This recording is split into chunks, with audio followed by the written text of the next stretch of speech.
Chris, thanks for having us. What are we going to make? Today we're going to be focusing on spring peas.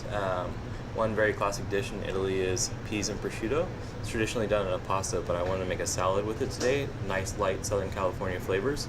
And I wanted to use as much of the pea plant as possible. So what are the parts of the pea that you're going to use? I have a few different parts here. They're all from what is called the spring pea or the snap pea plant. So if you'll see the tendril, which is the very top of the plant, it's a very leafy element that can be eaten raw. Right under that, the blossom grows. It's 100% edible. It's really delicious and they look beautiful on the plate in a salad. And then just below that, we'll get some of these smaller pieces of the peas, and the snap pea will grow right below the blossom. So this is how it would be growing on the plant, and then the tendril will come out the top. Absolutely. And it comes all the way down to the base, and then once it gets a little larger and more mature, we get a larger snap pea version out of it like this. And if we open that up, you'll have the peas inside. So I'm going to use all of those different parts as well as some English peas. I'm going to make a little ricotta mixture with that. That's going to be the base of our salad.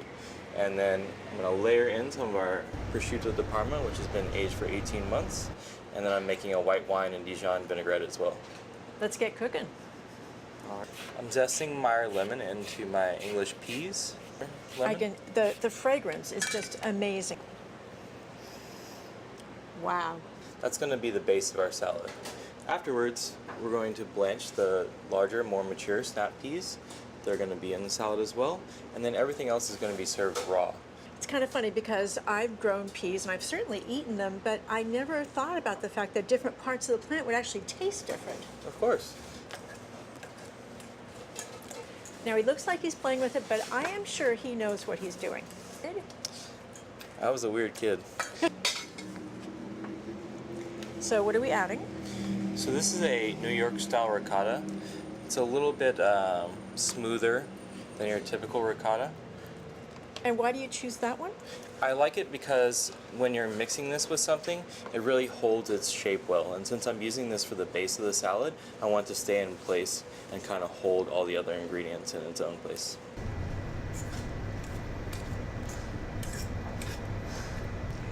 Well, would you mush the peas completely, or do you want them to have some structure? No, because if I did that, then there wouldn't be any texture left in them. A little bit of salt? A little bit of salt, and I always use white pepper. I know home cooks don't use white pepper as much, but I really like it, honestly, for anything except for red meat. And why is that? It has a lighter flavor to it, whereas black pepper can be a little abrasive. Really holds up well to red meat, but to other things, I like the flavor of the product to show through, especially if we're using stuff that's fresh from the farmer's market.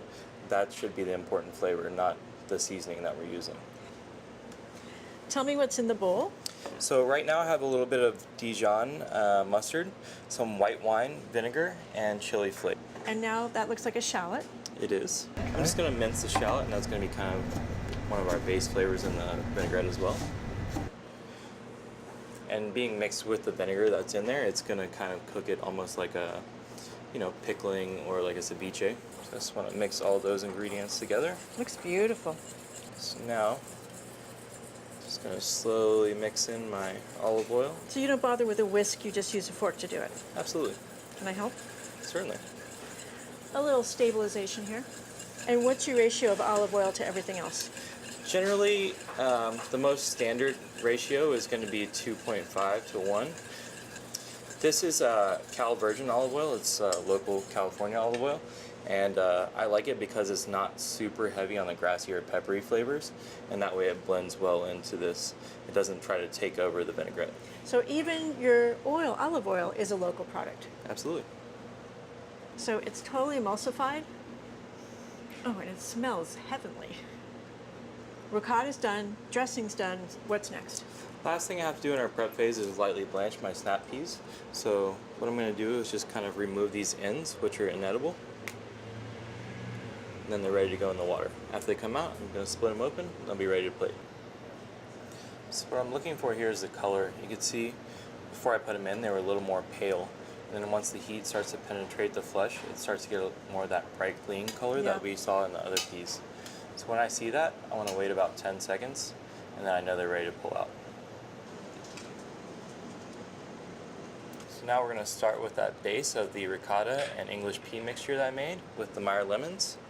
Just going to add that right to the center of the bowl. Alright, now I'm going to start adding some of my larger snap peas, and I could keep them whole, kind of just lay them in, or I can snap them open. I am going to start layering in some of my prosciutto. I'm just kind of waving it around.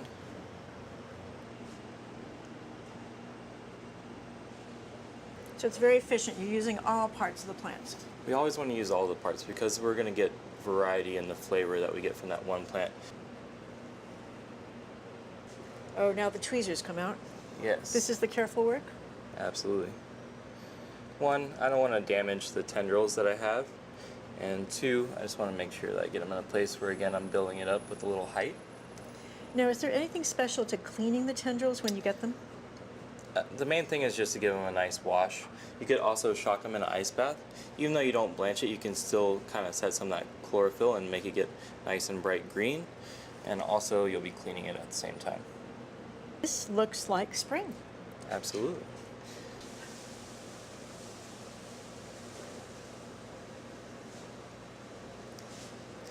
Last thing, I always like to finish my dishes with a little bit of coarse salt.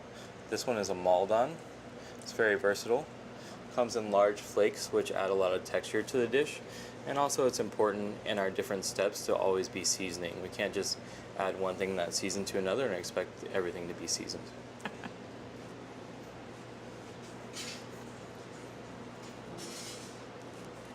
Bon appetito. Ooh, this looks beautiful. I'm going to try the ricotta mix first. Oh my God, that is so good. This is to share? I don't think so. I'm going to eat it all myself. I want to taste the flour. Oh, that's good. It's a little crunchy, but it's almost leafy, and it has a very mild pea taste to it. That's really good. I'm glad you enjoyed it. My favorite part, one of Chef Chris's creations. Amazing. Oh, you just dig right in. I was Oh, being a I little did. I elegant. just dig right in. You know, Chris has a wonderful sense of being able to execute layering flavors wonderfully. So I'm always confident that the flavors are always going to be beautiful and amazing. It's a good way you can make your boss happy. You got it all over my mouth, but you can taste the texture and the flavor. The citrus really shines through. It's beautiful. I couldn't agree with you more.